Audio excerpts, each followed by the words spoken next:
Well, I think it's Ephesians where they talk about how there are copies of things in heaven that exist on earth, and that these that they get more perfect the farther you get up into the upper levels of heaven. And so there are copies of everything that exists on earth in heaven. The earthly copies need blood sacrifices in order to be cleansed and to be made clean.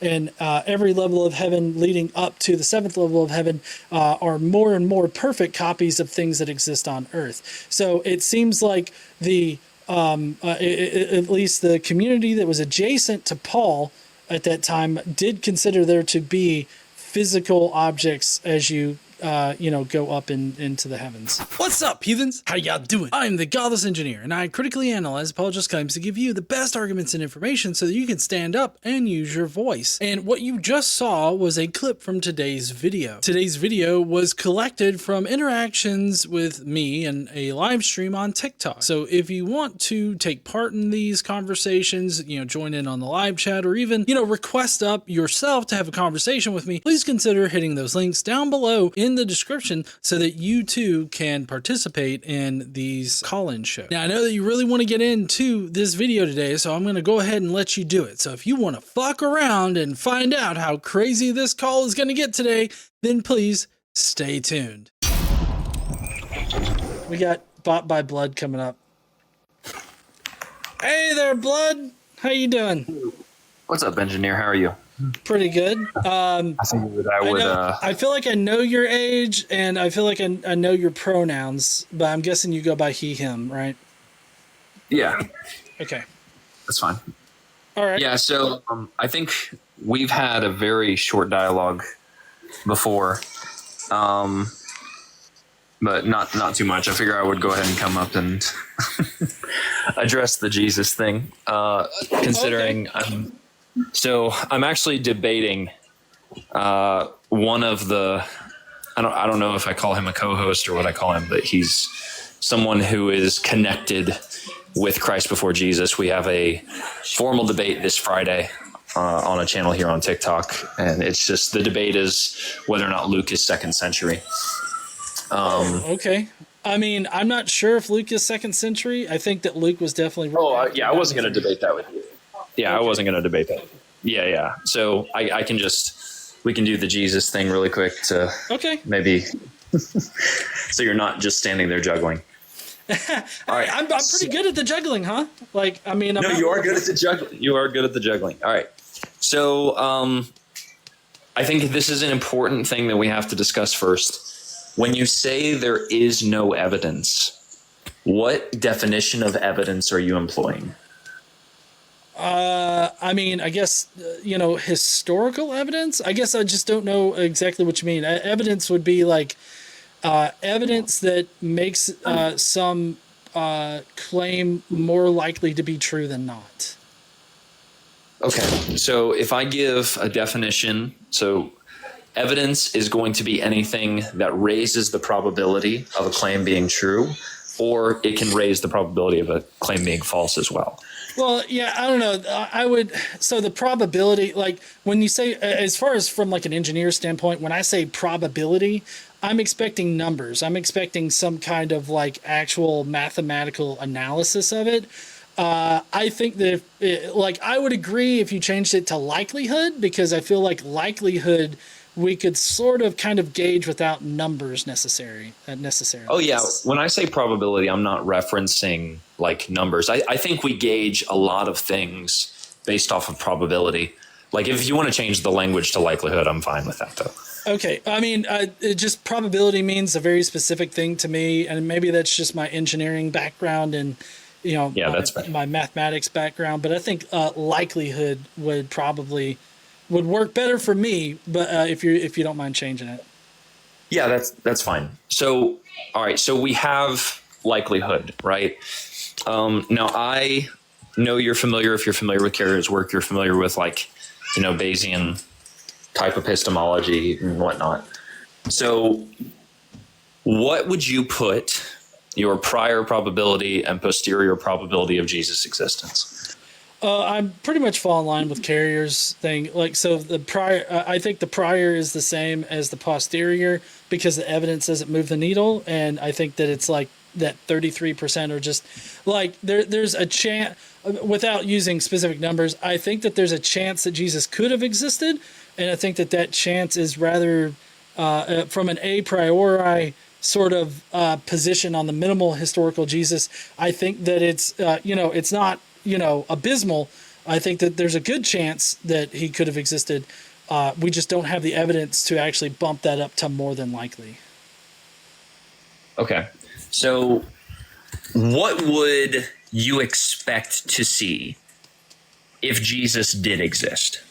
I would expect to see some kind of textual reference to a Jesus prior to his supposed death. Okay. So why would that be an expectation? Well, I mean, if you have people that are writing about Jesus, about his gospel and everything like that, and we also have like Josephus. Josephus writes about several different Messiah figures that are failed Messiah figures. So, I mean, if Jesus was truly like some kind of figure, like an itinerant rabbi that was going around preaching about how he is the Messiah and everything like that, we should expect there to be somebody to take notice and write it down, at least as just a mention. Even if it was like, oh, there's this guy named Jesus who, failed to, fulfill the prophecies and all this other stuff. I would think that we would see that kind of reference to Jesus from either outside sources or even directly from like Paul. I think Paul is your best case for a historical Jesus. So let me ask this. So one of the cases that I present fundamentally, like you're someone who believes Paul existed. So yeah. the person I'm debating on Friday does not. When you look at 1 Corinthians 15, and scholars are pretty consistent. I'm not sure what your view is on it, but they're pretty consistent that it's an oral tradition that's being passed down very early on, within like 1 to 5 years after the cross. Well, yeah. Right? Where does 1 Corinthians 15 say it's getting its information from? Well, it's an oral tradition. So we can say that there's oral, like. Sorry to interrupt, but within that oral tradition, it says like it gives a source for the information. Do you recall what that source is? Yeah, so I delivered unto you what I also received, and that's referencing like Paul is saying he received the information. Well, if that's he received the information. No. I'm talking about if you go further into 1 Corinthians 15, it says according to the scriptures. Yeah. So what would be? Oh, okay. So you're just referencing. Like, I'm not totally familiar with your position. I'll just let you go ahead and clarify. Oh, okay. Well, I mean, it says like if you look at the interlinear, like the original Greek, it says according to the scriptures, like as if it's citing where it's getting this information from. So like when it says that Christ died for our sins according to the scriptures, it's saying that, well, the scriptures say that Christ is going to die for our sins. And then when it says, that he was buried and that he was raised on the third day, according to the scriptures. So whatever scriptures that they're reading in order to generate this early oral tradition or this early creed, they're saying that the scriptures dictate that these things are happening. And then it goes on to the list of people that Jesus appeared to after he resurrected, and that would be Peter first, and then the 12, which is ambiguous. We don't know who these 12 are, who they represent, or anything like that. And then to the more than 500, which, I mean, I dispute the 500 claim. I think that it was about Jesus appearing over the Pentecost and not to 500 people. But, that's that we can discuss that some other time. Well, before we go further down the 1 Corinthians train, I did want to just ask one other clarifying question. Sure. So you said something that would like move the needle for you, or that would be expected, is if we had writings about Jesus before he died, right? So if it was the case, just hypothetically, if it was the case that this oral tradition is being passed out just a few years after he died, and you like discovered that this was authentic, would that move the needle for you? I mean, what would move the needle for me is that, they referenced something other than scriptures here, because it's the scriptures part is my hang up, is the fact that they're claiming that the scriptures say this will happen. And so like that, like the scriptures are saying that this will happen. The scriptures say that Christ will die. The scriptures are saying, or that Christ has died. And the scriptures say that Christ was buried and he raised on the third day. Like it's telling us that scriptures dictate that those things will happen, or that they have happened rather. Yeah. So, I mean, one take you can follow, and this is kind of a separate question, but if we're just looking at the scripture notion, one take you can follow is that they're just saying Jesus said these things and Jesus's words, therefore, are scriptures. Another take you can follow, but the more important question is whether or not the oral tradition is being passed down early on. So whether or not the scriptures, like if we say, let me just like concede this point and say, let's say there were no like physical scriptures, and they're just like throwing this out and they're making it part of the oral tradition, and there are no scriptures, right? Conceding that point, if we still ask the question, why is an oral tradition being passed around about a specific Christ figure, and why is it being received by Paul? Well, no, I mean, they're not being specific about the Christ figure, because the Christ figure is just the Christ figure of Judaism. It's the same archangel figure that Philo identified in his Logos. I mean, they're not being specific. Like, they're not saying Jesus here. They're saying Christ, meaning the Messiah. So, I mean, they're not being specific. And also, I wouldn't agree that there were no scriptures. I'm saying that there were scriptures, and these scriptures aren't going to be confused with oral tradition, because then what it would be like, oh, I received this information from this person, like, by word of mouth, or like, however they would mention, like, being given orally, like, this information. They wouldn't say in accordance, or not in accordance. They're changing the words from Greek there, but according to the scriptures. That the scriptures were very specific to these early Jews. It wasn't that they were definitely not saying, oh, oral tradition is scripture. Like, that's not what they were saying. Well, so when we're looking at it, let's break it down like piece by piece. So in verse 3, for I delivered to you as of first importance what I also received. We agree this is Paul, right? Right. Okay. I delivered to you as a first important what I also received. So he's delivering a message that he's gotten from somewhere.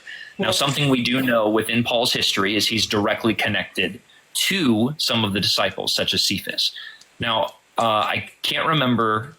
Do you think that the disciples existed, or do you reject the disciples' existence in reference to like Paul's relationship with them? Considering Paul never uses the word disciple, I don't think that he has any relation to any disciples. I think he has relations to apostles, which are different than disciples, but Paul never uses the word disciple and never describes anybody as a disciple. Okay, so when it's referencing Cephas and it's referencing the 12, who do you think that that's in reference to? Do you think it's just some random group of people to which it's disassociated? No, actually, I would say, as far as the 12 goes, I don't know. He could be talking about representatives of the 12 tribes, then to because there were 12 tribes, so like he could be talking about Jesus appearing to the 12 tribes of Israel. Cephas, or Peter, I think, was a person that received a vision or hallucination of a resurrected Jesus. Okay, so the appearance, you're taking them to be just like spiritual, right? Again, I'm not totally. I've heard you a couple times. I'm not totally familiar with your position. Right. I mean, the visions or the all that would be like not exactly like visions in general are considered to be, I guess, spiritual experiences, or experiences that are not necessarily reflective of what's happening in the real world. Because I don't think that Acts is historical, but just a good example of that would be what happens to Paul on the Damascus Road in Acts. It describes there that, you know, Paul had this vision or this experience with Jesus on the road to Damascus, and it was only him that had that experience, and it was not present in the reality around him as like a physical, like real thing. The other people that were with him did not see those things happen or see Jesus appear to Paul. So, I mean, that's what I guess that's the typological thing that I think of when I think of vision. It's something that is very localized to the person experiencing the vision, and it's not anything that's happening like in the physical reality on Earth. Okay, so when we go further down into First Corinthians, and then we can go back up, but when we go further down into First Corinthians, what do you think it means when it constantly is repeating the notion? So we're leaving the oral tradition, but now we're actually talking about how the oral tradition connects to the rest of the context. So when it talks about now if Christ is preached, that he has been raised from the dead, how do so among you say there is no resurrection of the dead? And then he continues to repeat this phrase over and over in verse 14. If Christ has not been raised, our preaching is in vain. In verse 17, in verse 15, in verse 16, he's constantly using this in reference to, okay, there is a death and there's something that's raising up. So how do you understand that? Well, so as far as I'm not exactly sure about this particular, because I mean, this just sounds like it's resurrection sort of discussion here. I don't think that the resurrection actually happened or anything like that, but I do think that Paul considered Jesus to have been unalived in the firmament of the heavens and buried in the heavens by Satan and his demons. And then from there, he resurrected up into the upper levels of heaven to be seated at the right hand of the Father. Okay, so if you're going to say like it's spiritual, why is it connected to the physical? I don't think that it is connected to the physical. Well, so as far as like spiritual, well, hold on. Well, I just want to be specific here. So when I say spiritual or this divine kind of thing, I think that Paul, these first century Christians, did consider the divine to be physical beings, but they were physical beings in the firmament and up, like like the heavens was not like a spiritual place in an incorporeal sense. The spiritual places were both incorporeal and corporeal, being that the divine realm started at the firmament and continued on up through the different levels of heaven. And so Paul considered Jesus in his pre-resurrection state to be a corporeal being in the firmament. When he resurrected, he ascended back up into the upper levels of heaven, shedding, the corporeal nature into this incorporeal being that exists at the highest levels of heaven. And so, like when Jesus is revealing himself to the apostles in the New Testament, he is a spiritual being, meaning that he is an incorporeal being that is revealing himself there. So when Jesus did the actual resurrecting, he was a corporeal person in the, or corporeal divine being in the firmament. And it's only after his resurrection and his ascension back up into the upper levels of heaven does he become incorporeal. Okay, so I think you misunderstood what question I was asked. So I wanted to clarify. When it says in verse 12, now if Christ is preached that he's been raised from the dead, how do some among you say there is no resurrection of the dead? But there is no resurrection of the dead, not even if Christ has been raised. And if Christ has not been raised, then our preaching is in vain. Your faith is also in vain, right? Okay. So on this verse, and specifically when we look at like Jewish theology, right? Because Paul would have had like obviously. Sorry, give me 1 second. A child has entered. That's okay.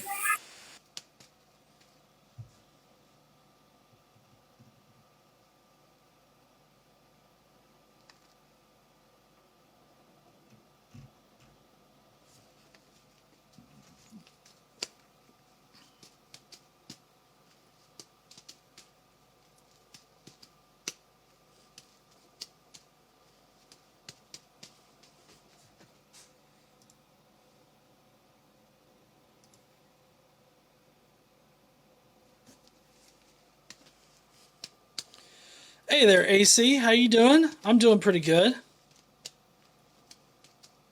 I agree with KC Gleason. Children come first. My son would come first, but he's a teenager now, and he only needs me when he requires food. Okay, I'm back. I'm sorry. You're fine. Yeah. So anyway, so the question I'm asking is, if we understand Jewish theology, we understand that there's a denial of a physical resurrection of the dead, right? That the physical resurrection of the dead that's taking place in verse 12 is exactly like this point. So the contention in Judaism is going to be whether or not there is a physical resurrection of the dead. And so Paul in verse 12 is saying, hey, there's some among you who are saying there's no physical resurrection of the dead, because that was the point of contradiction and contention. Right. And then he continues on from that point and says, well, if you're going to say there's no physical resurrection of the dead, and if Christ has not been raised, then our preaching is in vain. But if Christ has been raised, then our preaching is not in vain, right? And that raised is being directly indexed toward that notion of physical raising and physical death.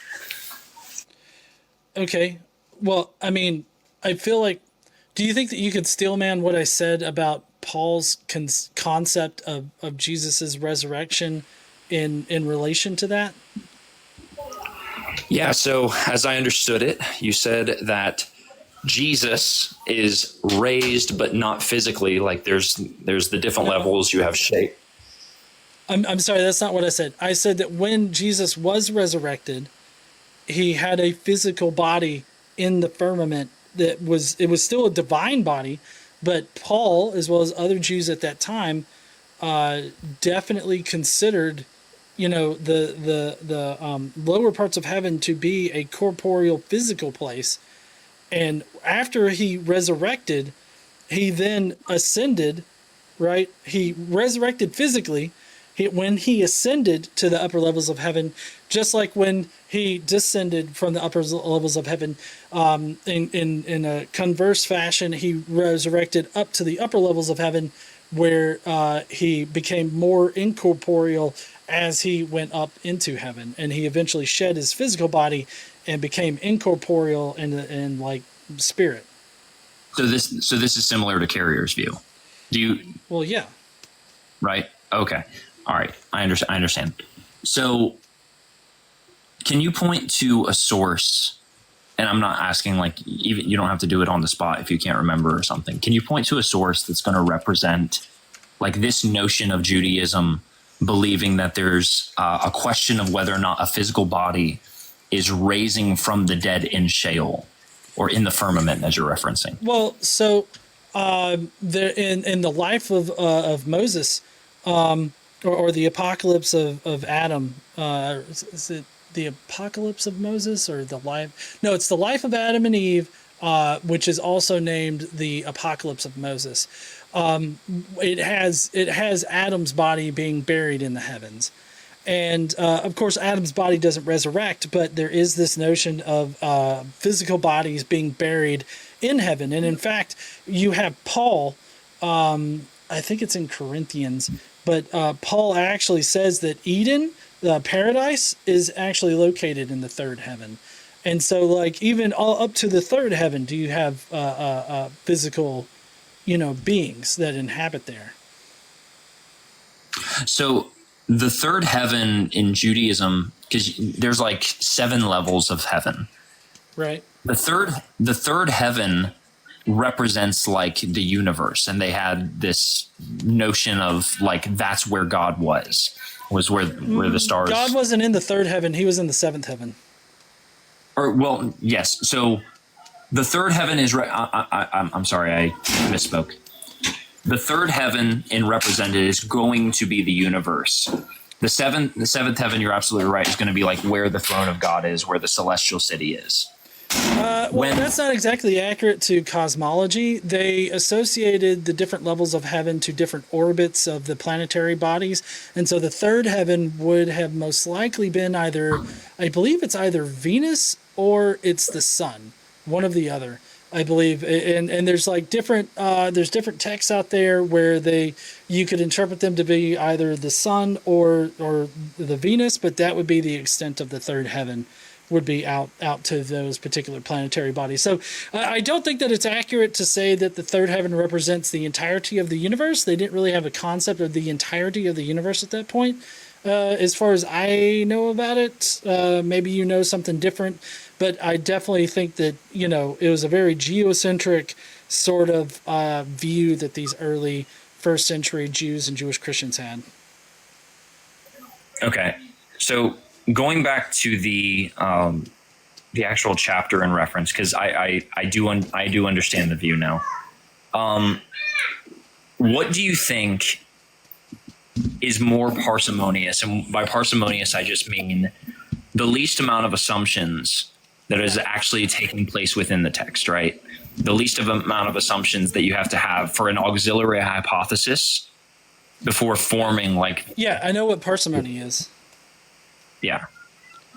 I mean, I think that working off of what information we have from both Jewish scriptures that are extant to us now, or that are revealed by, other people quoting Jewish sources, or directly by the Apostle Paul himself.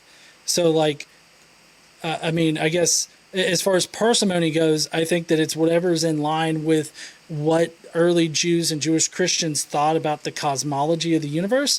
And from what it seems like, all of the scriptures seem to point out this very specific cosmology of there being a firmament. I mean, maybe we should start there. Do you agree that first century Jews and Jewish Christians eventually believed in a firmament?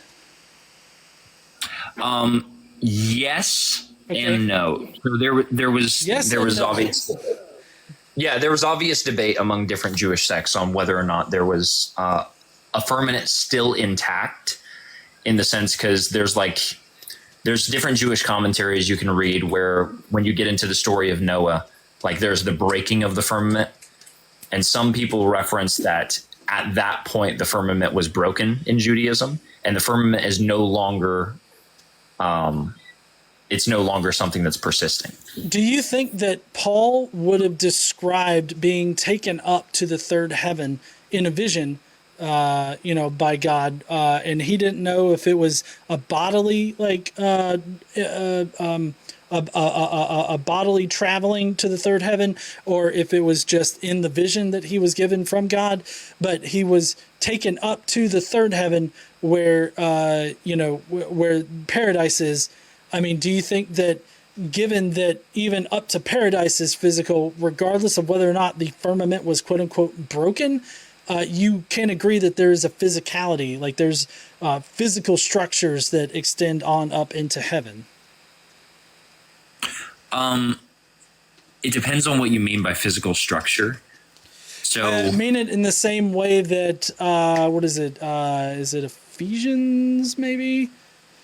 I think it's. If you want, I can pull it up real quick. Well, I think it's Ephesians where they talk about how there are copies of things in heaven that exist on earth, and that these that they get more perfect the farther you get up into the upper levels of heaven. And so there are copies of everything that exists on earth in heaven. The earthly copies need blood sacrifices in order to be cleansed and to be made clean. And every level of heaven leading up to the seventh level of heaven are more and more perfect copies of things that exist on earth. So it seems like at least the community that was adjacent to Paul at that time did consider there to be physical objects as you go up into the heavens. Okay, yeah. So I have no problem with saying that heaven has some sort of physicality. Yeah, in that sense, that's no problem. Okay. Well, then, I mean, regardless of whether or not the firmament had become shattered or whatever, it definitely first century Jews and Jewish Christians thought that the firmament was a physical place, either one time or currently. And then as you get higher and higher up, you get more incorporeal as you get up to the seventh heaven, but there are still physical planes of existence past the firmament. So I'm just making sure we agree from on that point. So I mean, I can't agree or disagree. It depends. Like when you say all, like that was just the fundamental like Jewish theology. I would just have to look more at that. But Okay, definitely do, because there's verses in Paul, like the Corinth. I think it's maybe it's Second Corinthians. I can't remember, but he's supposedly brought up to the third heaven where he sees paradise. There's that one. There's the life of Adam and Eve, where Adam, Eve, and Seth were all three buried in paradise in the heavens. And I'm familiar with that. I'm only representing that. Specifically in like First Corinthians and what's being mentioned here, like these notions of the third heaven, these notions of the resurrection of the dead, those are not aligning correctly. Especially like in First Corinthians, for example, just out of curiosity, what is your answer to the notion that like Paul says Jesus died? What do you think that means? Like him being crucified? Right. I mean, I think that he was crucified in the firmament of the heavens. So, I mean, I think that Jesus was given a body by God, much in the same way that Philo believed that Moses was given a body, a divinely constructed body. I think that Paul considered Jesus' body to be divinely constructed, and this divinely constructed body was then, inhabited by this archangel figure of Judaism, and when he went to the firmament, he was crucified and unalived by Satan and his demons in the firmament. Okay, so I'm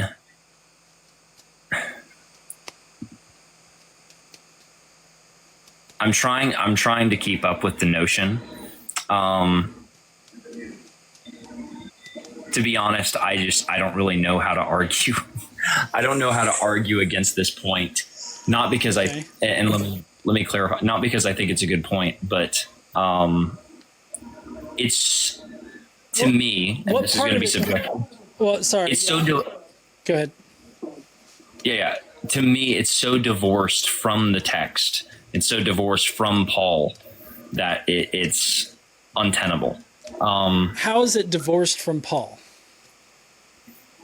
Yeah, well, I mean, we're going to operate on like our interpretative methods just completely different. Well, I'm just kind of curious. You think that it's divorced from Paul and how Paul's theology works. I don't see any kind of dividing line between what I just said and what Paul most likely would have considered, because we don't get like a full theology in this kind of respect from Paul. What we have are some vague verses that we can interpret one way or another, but it seems to me like Paul is definitely describing this kind of theology. And then the group that was associated with Paul, either they are students of Paul or Paul was part of that community, wrote I believe it's Ephesians, wrote Ephesians and had that particular statement in there about there being copies of physical things in heaven and everything. So it definitely seems like Paul came from a community that considered the physicality of the heavens to be a real place. So like, I guess I'm not seeing what part of Paul definitely distinguishes him from that. Yeah, so it's the connection of the third heaven with like the rest of the text. So Paul constantly, not only in the Creed, but all throughout First Corinthians, in Romans, in Galatians, it's constantly not talking about. It's not talking about a spiritual heaven. It's talking about a physical, or a spiritual death. It's talking about a sense of a physical death. Right. And I think that Jesus experienced the physical death. It just was a physical death in the divine plane, which starts at the firmament. Yeah, but a physical death in the divine plane. How do you parse that with like Paul? Do you think Cephas? No, you don't, because Richard Carrier doesn't. I mean, does Cephas what? Well, you don't think that's Peter, right? I mean, Cephas. Yeah, he's Peter. I don't understand what you're talking about. But you don't think it's a Peter that's like a disciple of Jesus? You think it's just I don't think some other random Peter, right? Well, no. So there's a difference between the Peter of the Gospels and a Peter that is mentioned by Paul. I think that the Peter mentioned by Paul was one of the first ones to receive revelation by Jesus. Paul was definitely the last one that he knew of to receive revelation from Jesus.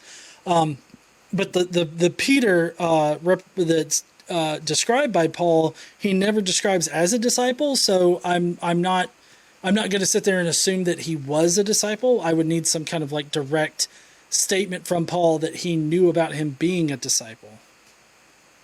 Why would you need a direct statement if it's representing, like, so you have this individual that represents himself, like walking with Jesus, learning from Jesus. No, where does things of that? So you can see notions of it in First and Second Peter as well.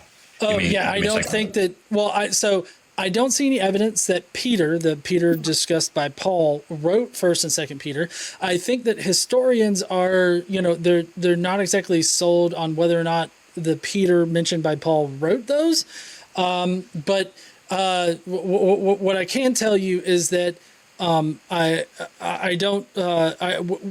since we can't verify that Peter actually wrote those and that Peter is recording actual experiences with a pre-crucified Christ or Jesus rather, I don't think that we can solidly use that as definitive proof that Peter was a disciple. And so what we can do is we can use Paul's work and the fact that Paul never references him as a disciple or any kind of like pre-crucified Jesus. That's what I think that we can be sure of. So what do you take on James? Do you take James as like a spiritual brother of the Lord? Like how do you take James? Oh yeah. So I mean, this probably constitutes one of the better pieces of evidence for a historical Jesus, but I think that there's still a lot of questions surrounding that. For one thing, the actual Greek that's used there doesn't actually differentiate this James from just a general brother of the Lord or a general Christian.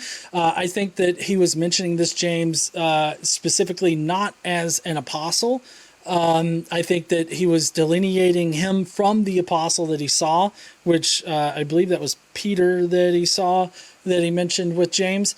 And the James in Galatians 1 is more than likely different than the James that's mentioned in Galatians 2.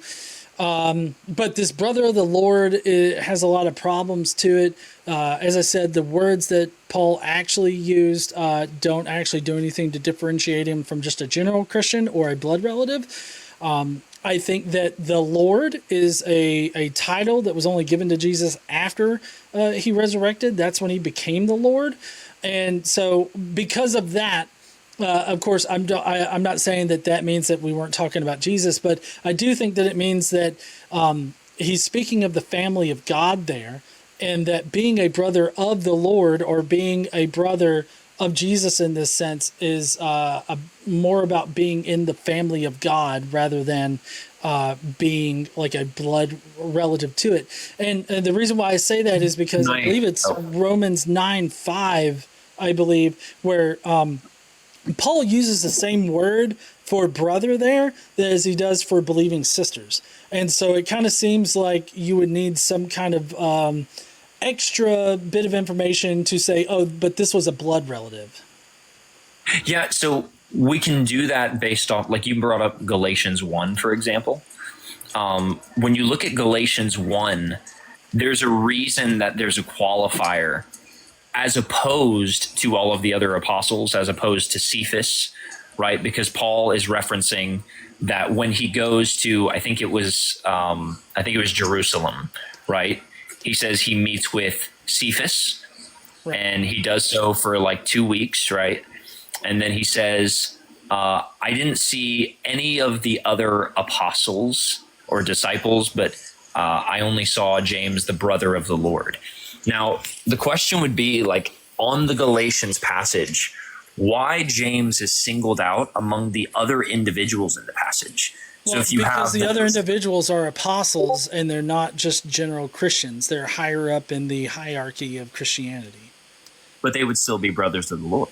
It doesn't matter. It doesn't matter. They would be brothers of the Lord, but this James would not be an apostle, which is different. It's a very guarded thing for Paul, because Paul only identifies apostles as those that have had a vision of Jesus, whereas general Christians would just be regular believers. Like, they didn't receive a vision of Jesus or a revelation of Jesus.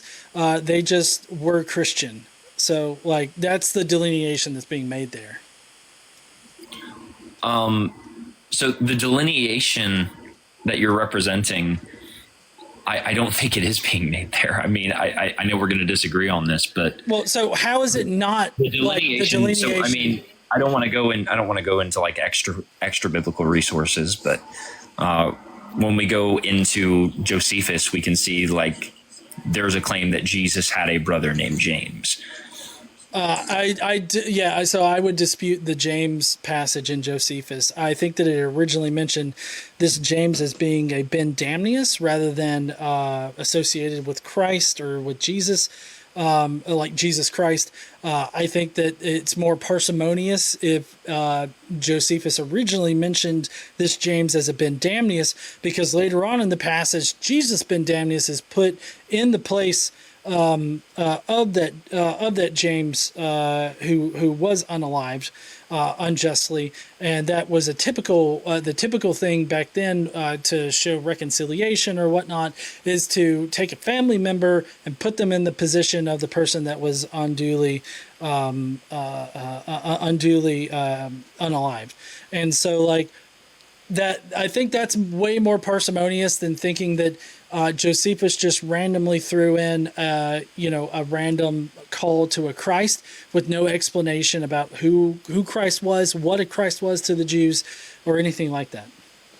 Well, so that's actually where you get the delineation in Josephus, is the very fact that you have a descriptor. So are you familiar with like onomastic congruence? I'm sorry, say that again. Are you familiar with onomastic congruence? Automastic congruence. I don't know that particular statement. Okay, so it's basically the study of names and how names were used at certain periods of time, and patterns also within those names, not based off like stylometry or anything like that. But so, for example, we can look at notions to where we see qualifiers, like in the calling of the disciples, right? If you go into the Gospels, now whether or not you believe the Gospel stories are actual history or not is irrelevant. But what we can agree on is that the writing style of the time, whether or not it's history or whether or not it's mythos, the writing style of the time is still going to represent a congruence with the ancient timeline on two fronts. One, on the notion of names themselves. So the names that are being used have to be consistent with the time period. If you have like really weird names that are thrown out that are not as consistent with the time period, they're just not going to be as congruent. But another notion is going to say, okay, there's constant qualifiers on onomastic congruence, that those qualifiers specifically are to make a distinction between the more popular names and the more non-popular names. Okay, can you just like fast forward to the point? Yeah, so the point would be this. We see in the calling of the disciples, we see a pattern, and we see it all actually in more than just the calling. I'll just use the calling of the disciples as an example. We see the qualifiers that are being offered, and they're only being applied to names specifically that are going to be more common. So when you get less common names, you don't have qualifiers. So I can give like an example. Let me pull it up real quick. Well, I mean, how does this qualifier thing argument like play into brother of the Lord? Are you saying that the fact that the brother of the Lord, huh?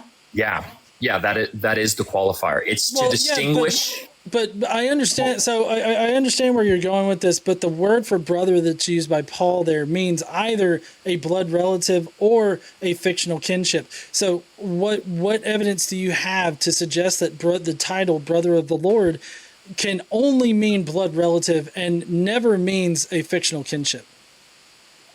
No. So I'm not saying it never means like we can call each other brothers and sisters in Christ. Paul does that himself. No, Paul never says brother in Christ. Well, yeah, not in Christ. I'm sorry, but he does say like brothers of the Lord. He absolutely does. Right, use that brothers phrase. of the Lord, which is just more than likely is just general Christians. Yeah, but in Galatians 1:11, he calls everybody brother and sister. Yeah, so I can pull up. Is we also I want to give another point as well, like because we also see in Galatians, but let's hit this point first. We also see in Galatians that Paul talks about like being born of a woman, right? And that would be inconsistent with the spiritual notion of a non-historian. But the actual Greek words used there for born of a woman is actually more in line with made of a woman because of the word he uses. So he uses genao instead of genomai. Genomai is more explicit about birth, while genao is more about manufacturing. Like you would say that, you genao that pot, meaning you made that pot, or you made that pot come into existence by shaping it yourself. So like the actual word that's used there for born of a woman is actually made of a woman.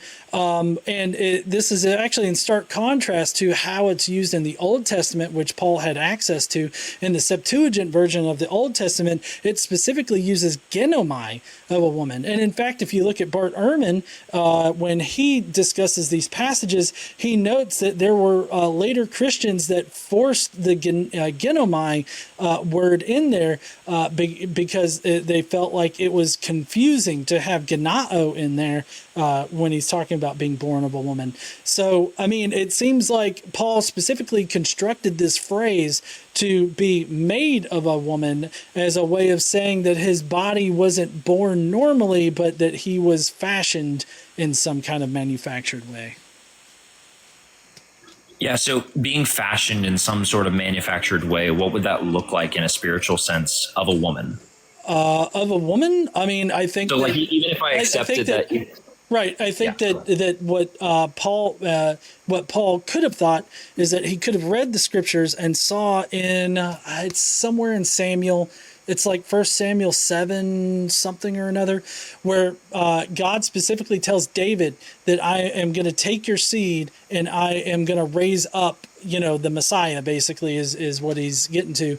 He's going to take his seed and raise up the Messiah. And so being born of a woman, meaning that he fashioned Jesus's body out of flesh, out of the sinful flesh, because all throughout the Bible, women are related to as being sinful, and that is where original sin originates from, which I know original sin, that concept comes much later. I was just using that to describe the fact that, this sin that is, imposed on human beings that people need to absolve, through the temple ceremonies and everything like that in the Old Testament, and then through Jesus's sacrifice in the New Testament, is brought in through women. And so saying that, born of a woman just means that he was fashioned of sinful flesh.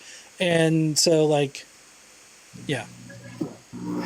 So, okay, we'll come back to that because I do have the passage up where he calls the disciples.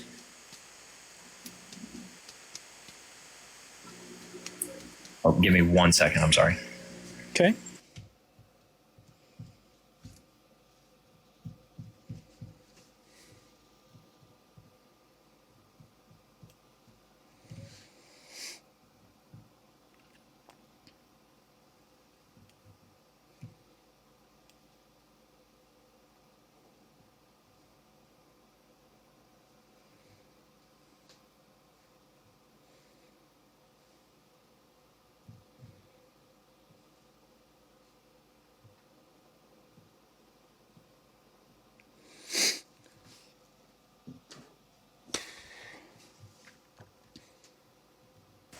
I'm sorry. Yet again, my child needed me. That's okay. So if you go to Luke 6, that's where you're going to find like the names of the apostles, the names of the disciples in 13 through 16. Okay. Now, if we look at onomastic congruence, and if you want to look that up later, that's fine. So this is an argument that's presented by some pretty well-known scholars. One of them most recently has used it in reference. His name is Luc Van de Wey. I don't know if you've heard of him, but that's where other people have used it as well. People like Richard Bauckham and so on and so forth. But when we look at the calling and we see, and when the day came, he called his disciples to him and chose 12 of them, who's he also named as apostles. Now notice what happens. You have qualifiers after specific names. And if you look at onomastic congruence, you can see these specific names actually relate to some of the more common names around the time period, whereas in the less common names don't have qualifiers. Well, so are we talking about Gospels, or are we talking about the? No. We're talking about how Paul? ancient people wrote down. I'm talking about how Paul writes. Like. No, but that's going to be consistent. So if you have I don't understand how appealing to a different author and how a different author writes is going to tell us anything about Paul's use of brother of the Lord. Yeah, so what it's going to tell us is it's going to give us a style of the time. It's going to give us a style of how they wrote, how they descripted, because of just the way they had their own data. But how does that affect the definition of the word that Paul used for brother? I can't remember it right now. Adelphos. How does that affect the definition of Adelphos? So it's going to raise. So remember when we talked earlier about like the evidence on a Bayesian level, like raising the probability of something, but you said you wanted to raise the likelihood that it's not referencing just like a spiritual notion, but it's referencing more of a familial connection. Okay. So if I can just read this really quick. So Simon, who was also called Peter. So there's a qualifier with his name. Andrew, his brother. James and John, Philip and Bartholomew, Matthew, Thomas, James, the son of Alphaeus. So a qualifier to distinguish from the other James. Simon, who was called the Zealot, a qualifier to distinguish from the other Simon. Judas, the son of James, and Judas Iscariot, who became a traitor. We can also see this in other references as well. So the qualifiers help us understand at least why these things exist, why these names are being referenced, but also why they're being referenced with the qualifiers. Well, right. And so like James, brother of the Lord, that would be James in the family of God. Like, I guess I don't understand your point. Yeah. So when we look at Cephas being used there, right? Cephas, why is he not also like referenced as a brother of the Lord? Why is it just James? Why is it James? Cephas was already identified as an apostle. But what does that matter? What does that matter? I mean, I know you said about the hierarchy, and you said like Paul considered this hierarchy, so he didn't call. I think you said he didn't call the disciples by brother because they were like higher up. Well, no, I mean, he already referenced them as an apostle. The apostle would be an apostle for Christ, right? Or an apostle for the Lord. So he's already designated as being part of the family of God. I mean, that's what that would be. I'm sorry, I don't understand what you mean. You don't understand how Jesus providing a revelation to somebody and that somebody accepting Jesus and being an apostle to spread his good word or his good news or his gospel makes him a part of the family of God? No, I can understand how it makes him a part of the family of God. Okay. But so let me ask It makes it superfluous to mention that he is also in the family of God, because it's already established that Peter or Cephas is in the family of God.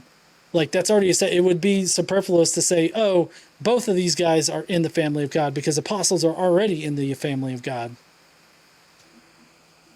And in this situation, what he's delineating is between an apostle, somebody that's personally received revelation from Jesus, from somebody that has not received revelation of Jesus, and that they are just a general believer.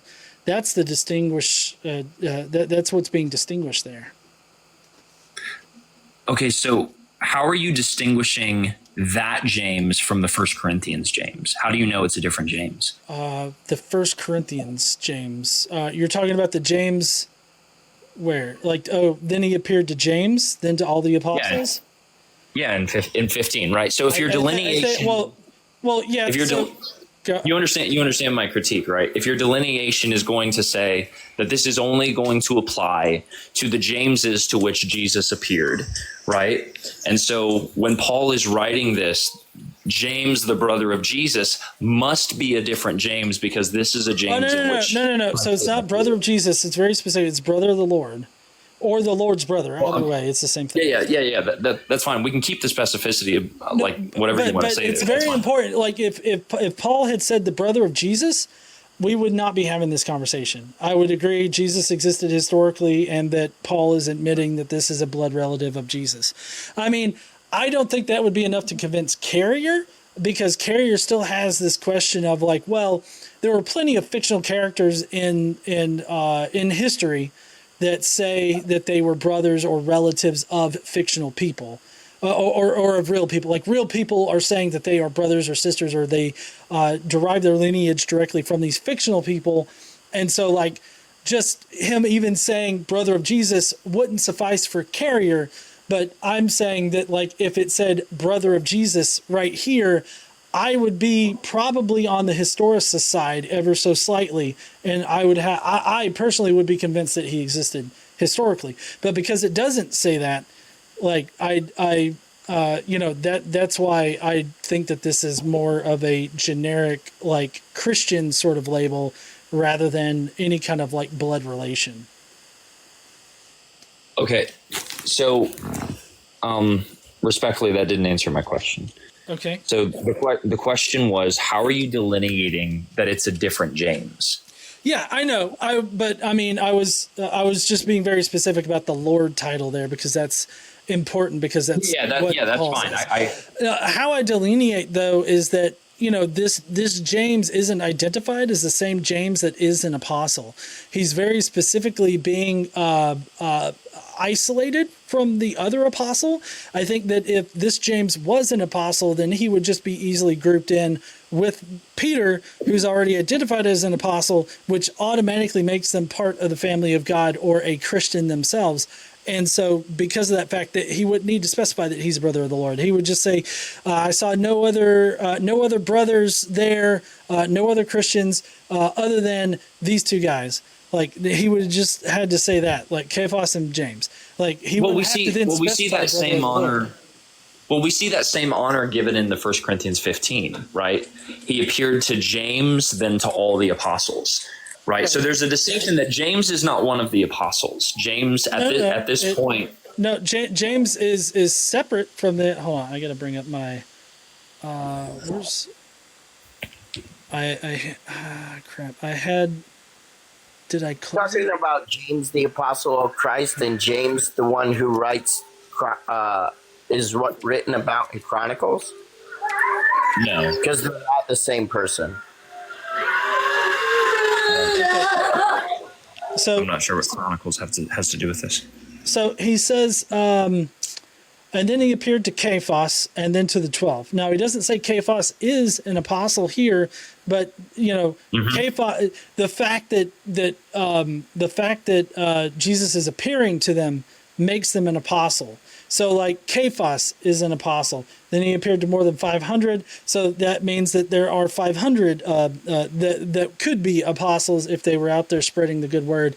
And then he appeared to James. The fact that Jesus appeared to James makes him an apostle. And then it says, then to all the apostles. So it doesn't say that James isn't an apostle. It just says that Jesus then revealed himself to the rest of the apostles, like to all the apostles had been,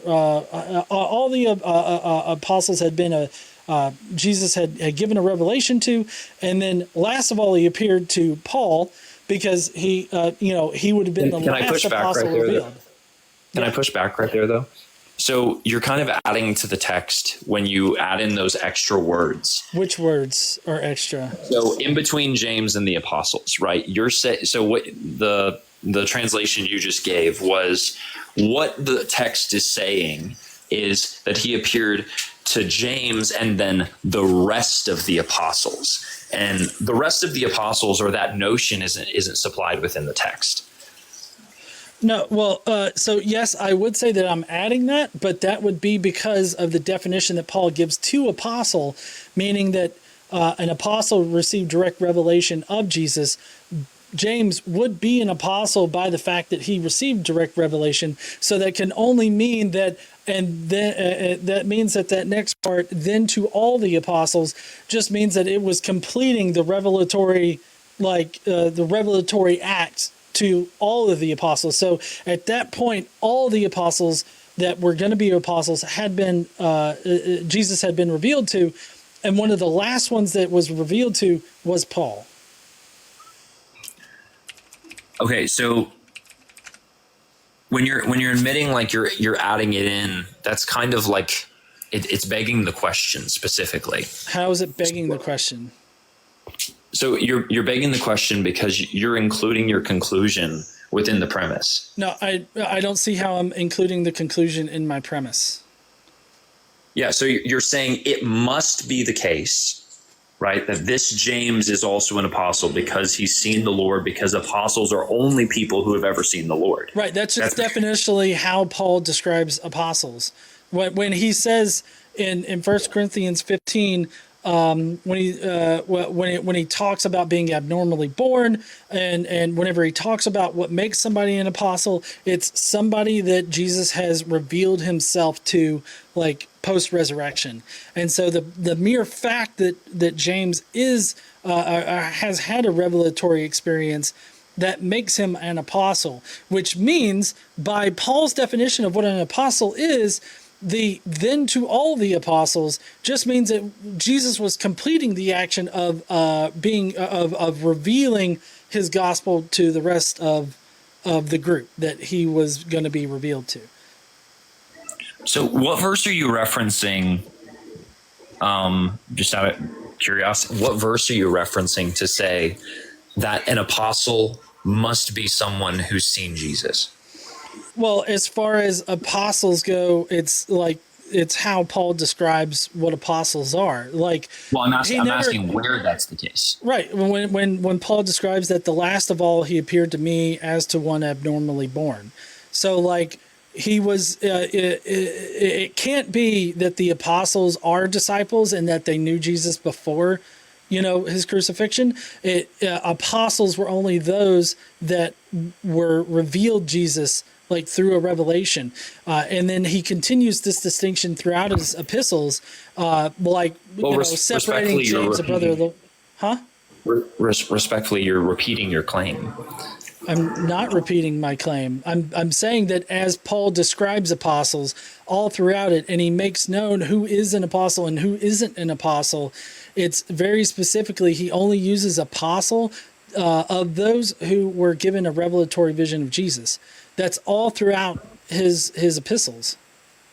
So when there's a group of women that he calls apostles in Romans, and I think I can look it up. One second. Yep, give me a second. I gotta sit down. By the way, hey there, Assassin's Creed follower. How you doing?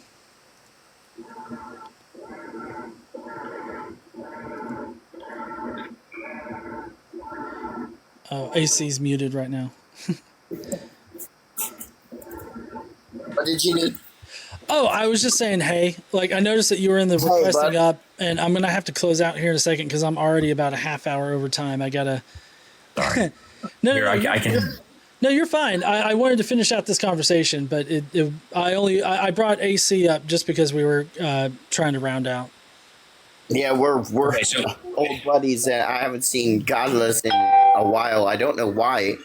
I don't know if that's on your end because you haven't been going live, or if that's on my end because I'm not. We haven't been like time wise, like Yeah. at the same time. Well, yeah. So I mean, I got forced back into the office, so like it's been really difficult to like be on live.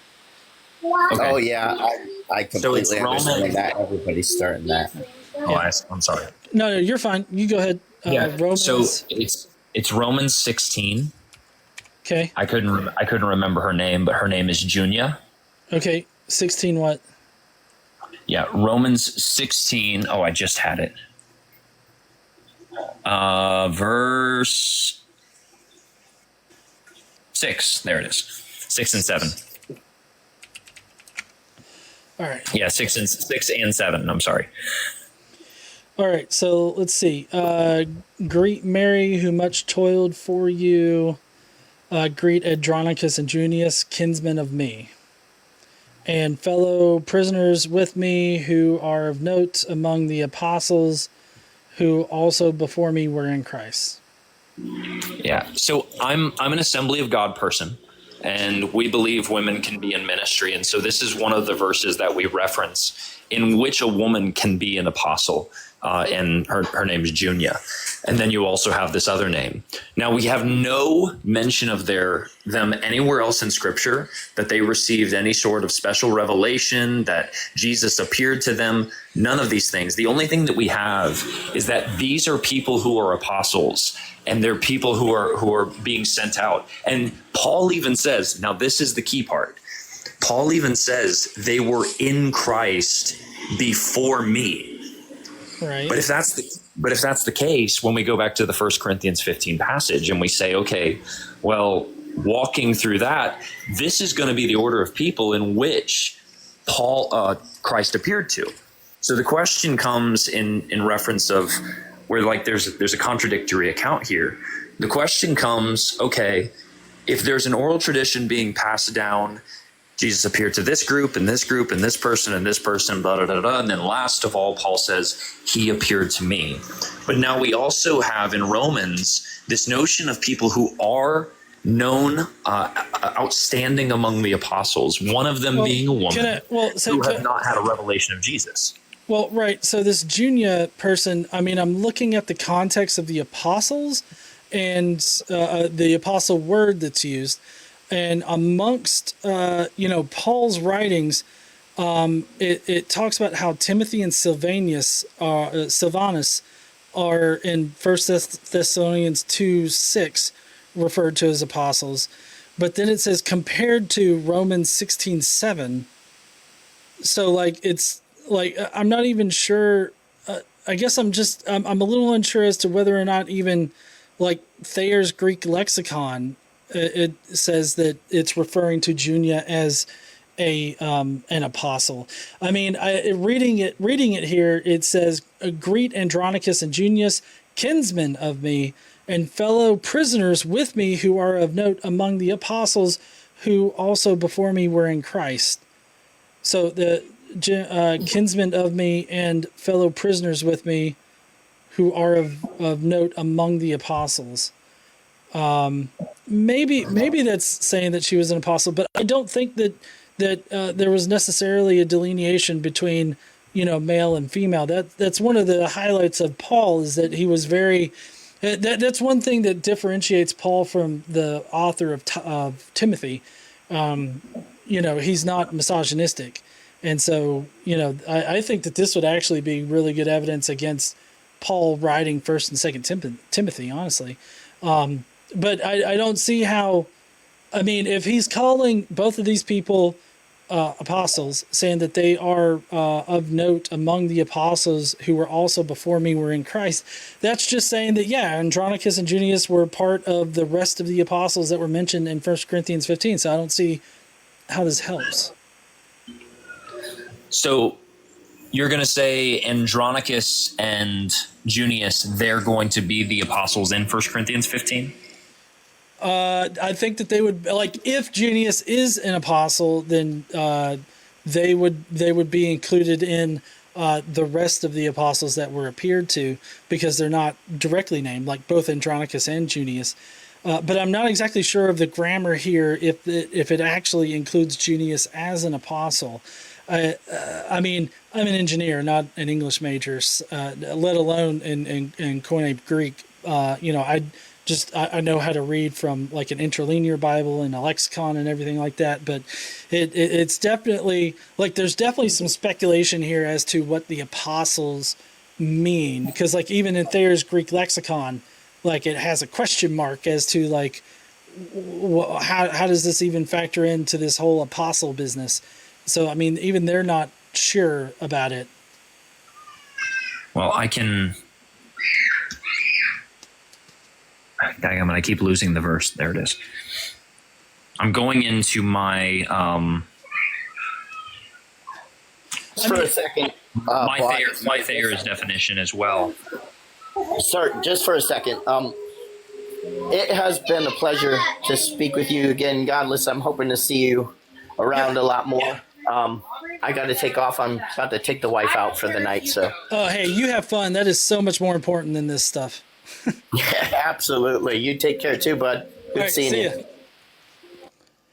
All right. Yeah. After this point, I'm gonna have to go too, because I'm already eating into my Saturday night with the wife. Fine. We can talk again. I've read some of Carrier's stuff before, but how much I actually like consumed. How much I consumed and how much I actually retained is a very different question. So I'll go look at his stuff again, and maybe next time I come up, I can be more prepared for that argument. But yeah, I've enjoyed the dialogue. I appreciate it. Yeah. So you're debating Jaron, or who are you? No. Debating? Yeah. So Jaron will not debate me, but I am debating someone who follows him. His name's Cyber Deconstruction. And Cyber, yes, I know Cyber. Yeah, so I'll be debating him on Luke being 2nd century. Okay. And this is more, just off the top of my head type stuff. But that debate is going to be formal, so I'll actually present arguments and stuff like that. If you want if you want to hear more about onomastic congruence, I'm going to have a part of that be there. So if he's listening, he knows now. Yeah. Well, my wife in the chat there says, check out the Jesus from Outer Space. It's easier to get through than On the Historicity. That's the pop level version of the On the Historicity by Carrier. And I don't know if you listen to like audiobooks, but my wife did the reading for the Jesus from Outer Space book. Yeah, I will read it eventually. Like this is no offense. I think we've had a great dialogue. Mythicism is not like super high on my priority list. I was in the chat. You were out. You were kind of. No one was coming up and talking to you, and I don't know why. So I thought I would just fill in the gap there. They're all scared. They're scared to take me on. At least that's what I tell myself. Yeah, they're running 100%. Yeah. Anyways, it was good having you up here there, Bot, and I guess I'll have to be sure to check out your debate. All right, I appreciate it. You have a good one. All right, see you. Bye. Bye. God damn, that caller was pissed off. Can you believe how quick they actually noped out of that conversation? Let me know your thoughts down below in the comment section. And while you're down there, why don't you hit up those links for my TikTok account? I've got both my main account and my backup account down there. So if you want to follow both, please do. The backup account is actually my GE Plays account. So if you like gaming content, that would be a good one to follow. While you're down there, why don't you smash that like button and subscribe here if you like this kind of content. Don't forget to stand up and use your voice. Bye, heathens.